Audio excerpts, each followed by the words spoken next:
The new college football playoff schedule is terrible. It makes no sense. Nobody likes it. I'm sure the Big Ten will overcome it anyway and win another national championship. That and more on today's Locked On Big Ten Squad. You're talking ball with the Big Ten Squad, sponsored by Game Time.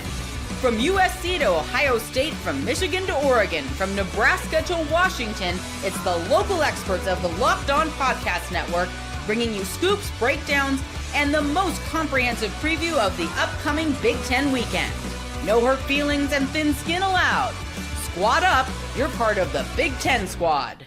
Happy Thursday, everybody. Welcome to this week's Locked On Big Ten Squad. I'm your host, Spencer McLaughlin, neutral arbiter of all things college football. Trent Condon of Locked On Hawkeyes is here, beanie and all. Roman Tossinoff. Am I pronouncing that correctly? I can't believe we're doing this. Roman Tossinoff of Locked On Huskies. I think that's an exact translation and pronunciation of his last name, is here. Jay Stevens, Locked On Buckeyes. Mark Colkin, Locked On USC. Zach Seiko, Locked On Nittany Lions. And Jacob Goins from Locked On Hoosiers. His Locked first on appearance. Champions. You can say it, Spencer. You can. I can. I'm just not going to. But yeah, anyway, I do feel slightly obliged to give you your moment in the sun, Goins, since you've been hiding from the world, afraid of fame for the last few weeks. And dodging the squad show. So why don't you have your moment, and then we'll talk about the madness of this playoff schedule. Yeah, I've been too busy celebrating, man. I haven't stopped partying in 2 weeks. So here I am. I figured I would take a break. You heard it here first, folks. Goins is drunk on the air. Yeah, I mean, you said it, not me. No, I'm kidding. No, it's been fantastic, man. Indiana winning it all. I mean, what hasn't been said at this point, right? I know that the Big Ten. Yeah, go ahead, Mark. It's okay. You're mad. You can be mad all you want, brother. It's okay. Indy, and guess what? It will always be written in the history books. It cannot be changed. Listen to it and hear it in all of its glory. The Indiana Hoosiers are national champions in college football. Yeah, but you can't play hoops.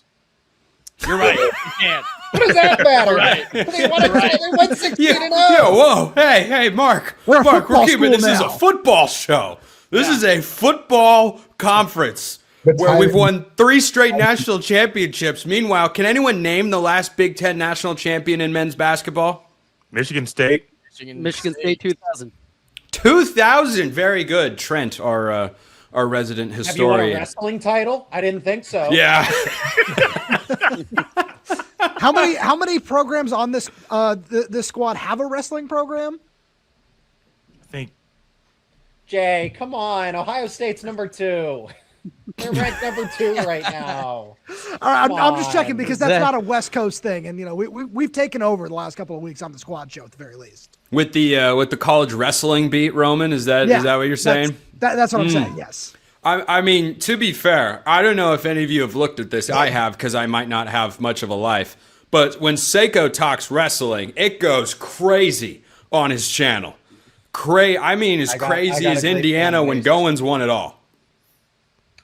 Great fan base. That's all I can say. That's them, wrestling's not cool, me. but winning national champions in football is pretty awesome too. Does anybody else know about that, Jay? We know, we've been there, we've done that.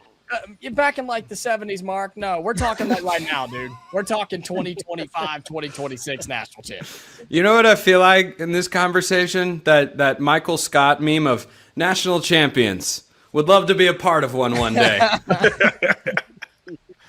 You've been a part of them, Spencer. You're right there. Oregon's right there. You're close. They I know. played the national champion. Which is, that's the only team Oregon loses to nowadays. Nobody else can beat Oregon. If you play Oregon next year and you win, congratulations, Jay Stevens, on winning the next national championship. That's clearly the standard that has been set. But, Goins, I want to go back to you for a moment. What's been the fallout in Hoosier country from all of that? Because it does boggle the mind a little to say it out loud that they've won a national championship in football before James Franklin, who doesn't get enough flack compared to the amount of crap. Who cares? Yeah. What has the fallout been there in Bloomington from winning it all? I don't think fallout's the right word. Everybody's high on life. Everybody's excited. And now Indiana and their fans have bought into this being a program. This was not a one-hit wonder. Anybody that bought in and knew anything about college football saw it 2 years ago and knew that something was coming down the tracks. And look, nobody expected a national championship. I'm not going to claim that. That's insane. But now everybody's like, cool, let's do it again.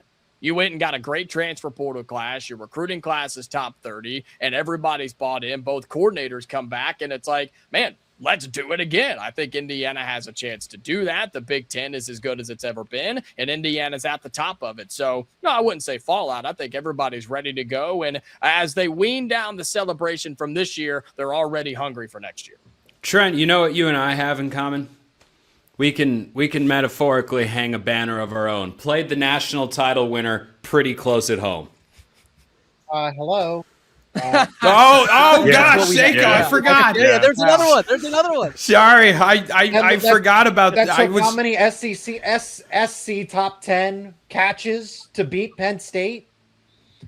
I think they had the best. I think they had the closest. Was there more? Was there more than one in that game? There were like 3. There were a couple. Well, that was kind of standard operating procedure. Look, Craig's here. Craig, we're talking about Indiana. Oh, great. Yeah. How's it been? It's been fantastic. Good to see you guys. Wait, Good to see wait, you, hold Craig. on. Did Trent you not pay your electric bill? What's with the winter gear inside? I'm supporting the brand. I do like that. Supporting the brand out here. Plus, my studio's in the basement. It's cold. He's a company Hopefully man. not your mom's basement. You'd be. No, not at all. There are some of us for whom that might be mildly acceptable. In the basement with Roman Tossenhoff. Yeah. Well, Roman Tomashoff I'm is holding here. the press conference over here, man. Roman Tomashoff is here on the squad, and Roman Tossenhoff is locked in Trent's basement, never allowed to leave. I have a lot of questions I definitely don't want the answer to there.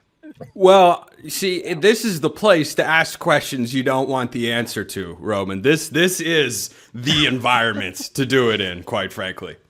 Well, see, well, number one is how did Roman Tossenhoff get to Trent's basement? I feel like there are much closer ones, like Spencer, for instance, yours. My room is well lit. There's no dungeon vibe here. There are lights. You wouldn't keep somebody in here that you were holding I didn't prisoner. say it was in there. But isn't that what you want to do, right? That's You keep them in somebody- open space. That way people don't expect it. Isn't that what the movies teach us? No, I think the movies teach you to keep it underground. I watched a lot of Criminal Minds, man. I've watched that whole series through several times. You find a basement, no lights, no visibility, no ability to shout out. Yeah, anyway, we've gotten off the rails. So when we get back, we're going to talk about the insanity of this Big Ten schedule and how this great conference will try to overcome it once again. More on today's Locked On Big Ten Squad. I'm Kalia Butler, host of Locked On Women's Basketball, and this is Mazda's Women's Basketball Snapshot, celebrating the work no highlight reel can ever capture. Number 1 ranked UConn dominated Tennessee 96-66, turning a halftime tie into a historic win and avenging last season's loss by delivering the largest margin in the rivalry's history. AZ Fudd had 27 points and Sarah Strong added 26 as the Huskies remain perfect on the season, reminding everyone why they are the reigning national champions. In the Big Ten, number 2 UCLA rolled past number 8 Iowa 88-65, powered by 22 points from Angela Dukelich and a huge advantage in the paint, staking their claim as a national threat. These moments are earned off the clock, those long before the lights ever come on. The sweat, the fakes, the doubt, the scrapes, and coming back for more every time. Mazda puts that same drive into every detail. Wins define the moment, putting in the work, that defines you. There's more to a Mazda because there's more to you. All right, so we've got this college football playoff schedule, and everybody's going to get to chime in on this insanity. Trent, you can start us off as the resident historian. Can you dig through the archives of your time as a college football fan and find any piece of information that justifies what we're doing next year, where let's end the season, let's wait 2 weeks, let's play a game, let's wait 10 days, let's wait 2 weeks and then let's wait 11 more days. What are we doing, Trent? It's awful decision making. It should come as no surprise, though, from the people that put this thing together. And the gap that we saw, I just go back to not this past season, but the year previous with Ohio State and Notre Dame, two of the bluest blue bloods playing for a national championship. And that got disappointing TV ratings. People are checked out of college football at that point. People have moved on to the NFL, and we can fight and scream and complain about it, and we're still going to be talking about college football, but the general consciousness has moved into the NFL and the NFL playoffs. It's a terrible decision, but it shouldn't be a surprise at all what we get year after year from this group of people. Roman, what do you think about that decision there from the schedule makers? I think that Trent put it perfectly. This is ridiculous. Like I remember taking a trip a couple of years ago to the Sugar Bowl and then the national championship, and there were still Spencer's beloved 4 teams in the college football playoff. Oh, those were the days. Those were the days. We didn't have to worry too much about, like obviously the players are going to get a week and everything like that. But why does this need to stretch out for 6 weeks seemingly at this point in time? It makes no sense. Like, give them a week between games, that's fine. Make it normal rest for a lot of these guys, but players are not just like going to get antsy, and it's just going to lead to overthinking in terms of the general product from a lot of coaches that we're going to see. But this is just ridiculous on all fronts. Ridiculous. Is that the right word, Jay? Because I think it is. It is ridiculous. It's stupid. It's dumb. It doesn't make any sense. And one thing I thought about when it comes to the schedule, it would be a whole lot easier for the schedule to be condensed if they were willing to put quarterfinal games on home campuses on college sites. When you're using NFL stadiums, you can't reserve those on NFL weekends because the primary tenant is the NFL team. And so I think they want to keep these partnerships with these bowls. And by doing that, they feel like we have to spread it out, make it make more sense, make it more fan-friendly. Is it? I don't think so. I think it's good. The longer we get this thing going, people like us are going to continue to rip the CFP and their scheduling, and they're going to wait until the very last minute to change anything. But this is dumb. It doesn't make any sense at all. Craig, Indiana fans, to watch the historic season they just had, would have had to go to Lucas Oil Stadium in Indianapolis. That's not too far of a trip. To the West Coast, to the Rose Bowl, then down to Atlanta, and then to Miami. This is just not fan-friendly, right? It's not, but with this new schedule, and I think Jacob will back me up, Kurt Signetti will figure it out since he's the only one that knew how to win during a bye. So we're cool there. But Lane Kiffin had the actual quote. He says, we took a horrible calendar and we've actually managed to make it worse. And he's absolutely right about that. I mean, the equivalent would be is if we got to divisional playoffs of the NFL, then took 2 weeks off before the conference championships, then took another 2 weeks off before the Super Bowl. It's ridiculous. I hate it. I absolutely hate it. Mark, why are we here? I'm just trying to figure out what I'm going to add to the conversation. Does anybody like the new schedule? Because it's an obvious, stupid. There's a lot of other words I'd use, but it's a family show. So I don't know. It's a squad show. They let you get away with a lot. I mean, they're at least PG, like I do a PG-13, but my vocabulary. We lost Roman. NC-17, so let's just move forward. It's stupid. It sucks. Yeah, I don't know that I've ever come across one person, Seiko, that does like, welcome back, Roman. Great. Hey, I'm still here. Don't worry about me. He just got up and left. That's how disgusted he is man. with the college football playoff calendar. Roman is so disgusted, he just can't take it anymore, man. Can't take it. At a press conference, I hated the question and got up. Yeah. Seiko, we can't take any more of this, right? Is this supposed to, I'm not playing devil's advocate. I'm just trying to figure it out. Like, just how did they come to this conclusion? Does this have to do with the portal or something? Are they trying to, because I noticed the 2-week window between those playoff games that allow everybody to try to have basically, I know teams are going to be prepping. The teams that are still winning are going to prep for another playoff game, but at least you have some room to focus on the portal and your future team. I mean, maybe that's a sense. What's the point of all this? The quarterfinals, 3 of them are New Year's Day, which if they keep the same timeline is when the portal will open in 2027, and it will close the day they play the second semifinal game on the 15th. This year it was Friday to Friday, 2nd to the 16th. Next year it works out to be Friday to Friday, 1st to the 15th. Okay. So teams are going to be playing days where guys could realistically enter the portal. Goins, why can't we just put the portal after the season? Why is this?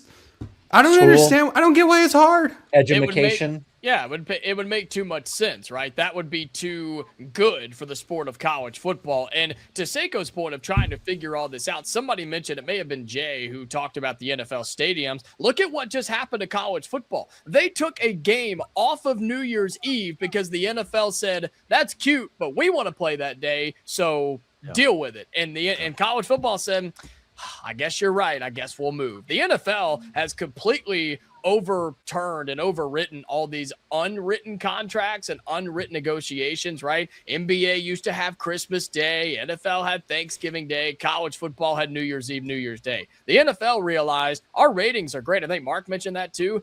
The NFL said our ratings are going to kick your you-know-what, and we're just going to do whatever we want to. So college football is getting raked over the coals because of that. Did anybody see the tweet from Josh Pate this week? Yes.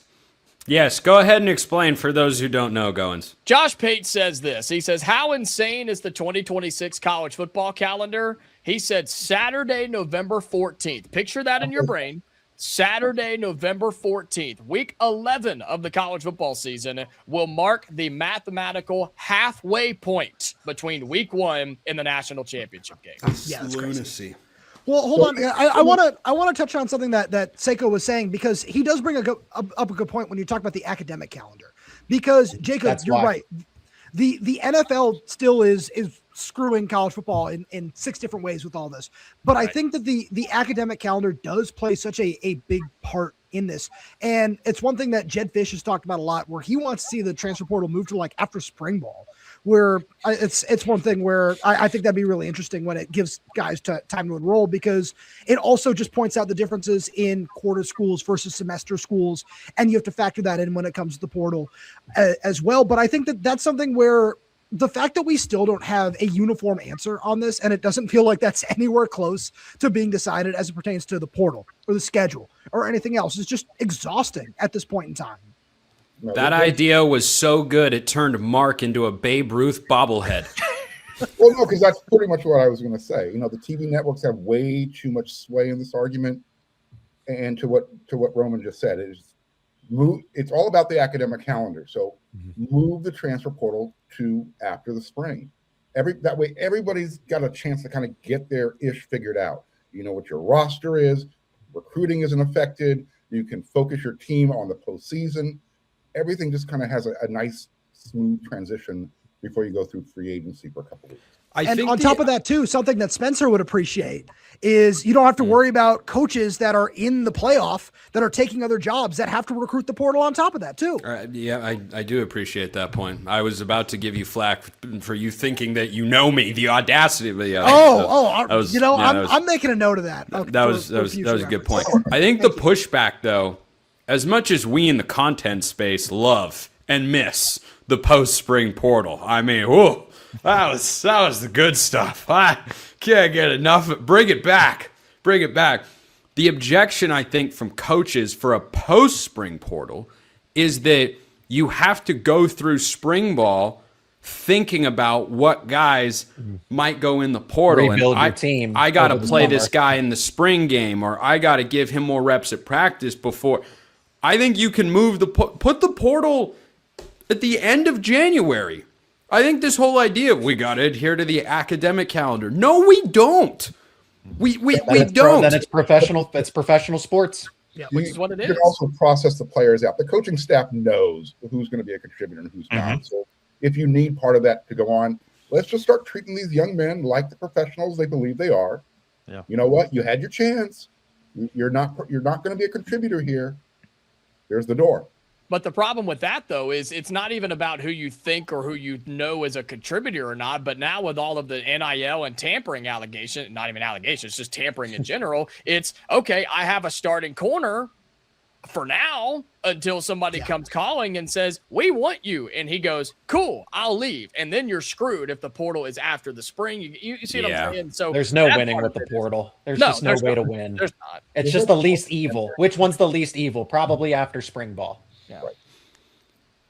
I stand by that. I think the coaches would push back on after spring ball. The reason I say do it sometime before late January or whatnot and ignore the academic calendar is we ignore the academic calendar all the time. Mm-hmm. The pushback that comes from this debate is, well, kids can't transfer in the middle of the semester. Oh, unless their coach gets fired, in which case you have a 30-day window to enter the portal. Or if their coach leaves, then you can do it. I'm like, wait, so magically we can make it work administratively when we choose to. We're just choosing not to. Like, if schools need to hire a couple more compliance officers, this isn't rocket science. I agree, but even in a lot of those cases, a little bit. I actually have a recent example. I'm sorry, Roman. I was on USC's campus the other day. I was the first junior day. Had a chance to talk to some pretty high-level people inside the football office, and I asked them about APR, and I got a different response. Is, well, the reason why we didn't go after certain players in the transfer portal is we have to be concerned about a progress towards degree. I'm thinking to myself, how can you even consider that in today's era of college football when guys are jumping around, from team to team on a yearly basis? So schools aren't concerned about the APR. They're actually looking, all right, am I going to bring this young man in from this school, ask them to take 9 units during the spring, watch film, go to workouts. All of a sudden now you got to go to PRPs. You're going to take another 6 units in the summer just so you can be eligible to play in the fall. These are some of the layers that are going on with the transfer portal. So yeah, APR out the door. But there are, at least USC is concerned about a progress towards degree because you're looking out for the health and welfare of these student athletes. I'm surprised. I thought those days were over. I'm surprised to hear you say that. It blew me away when I heard the answer. Yeah, that is indeed surprising. When we get back, I have a question for Goins and Craig that every Big Ten school wants the answer to.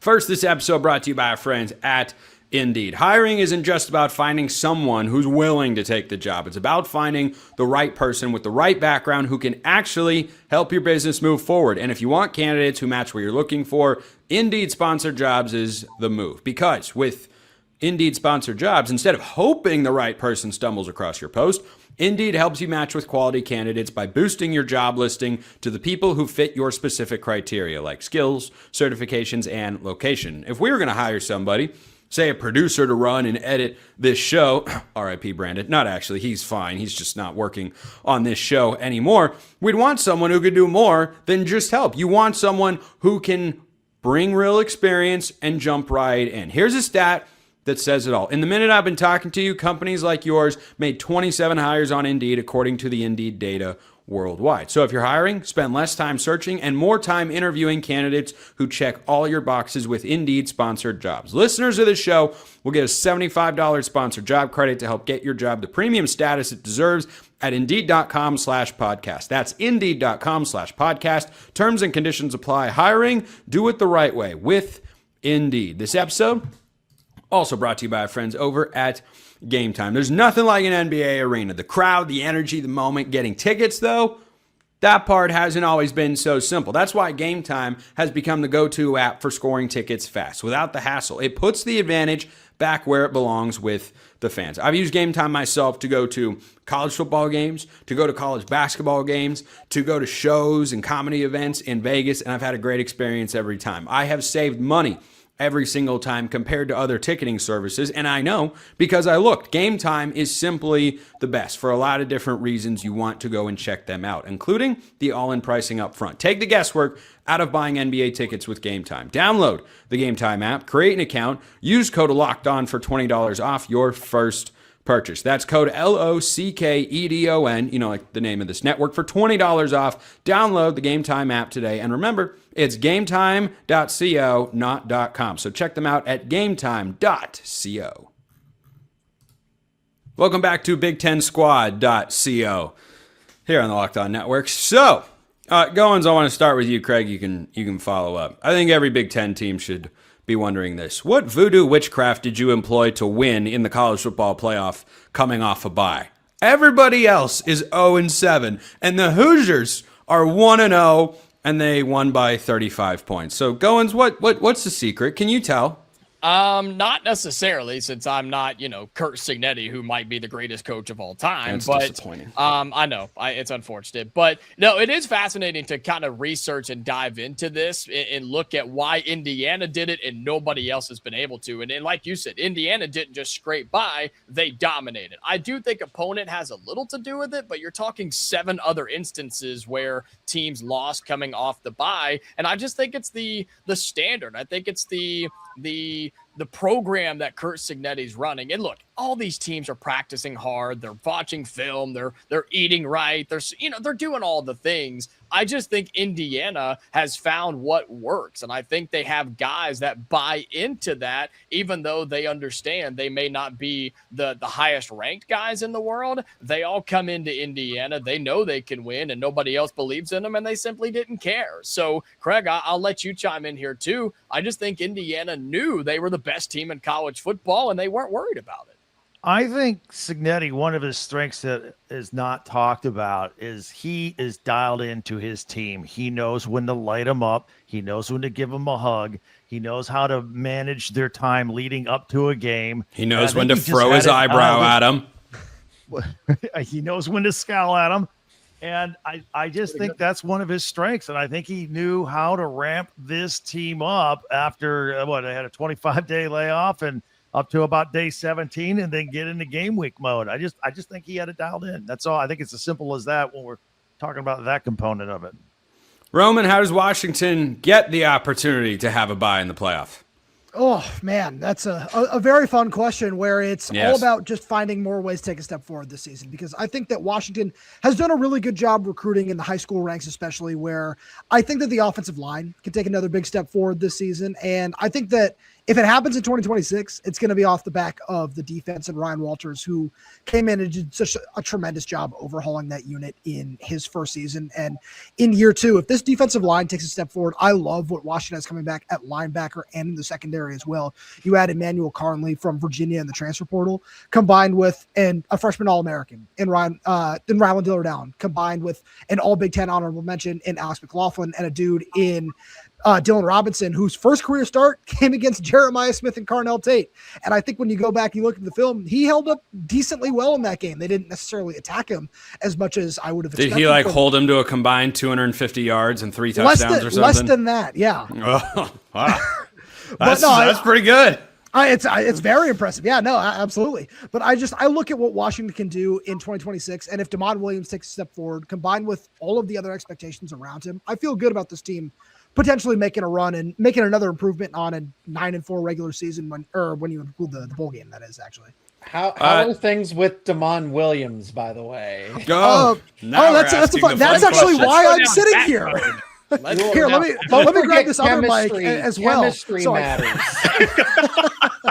Let me grab this so I can do this in a full press conference. But I actually just got a chance to talk to him a couple hours ago in a press conference, and it was a very interesting response where he talked a lot about just wanting to move forward and being happy to be at Washington, being blessed for the opportunity. Clearly not.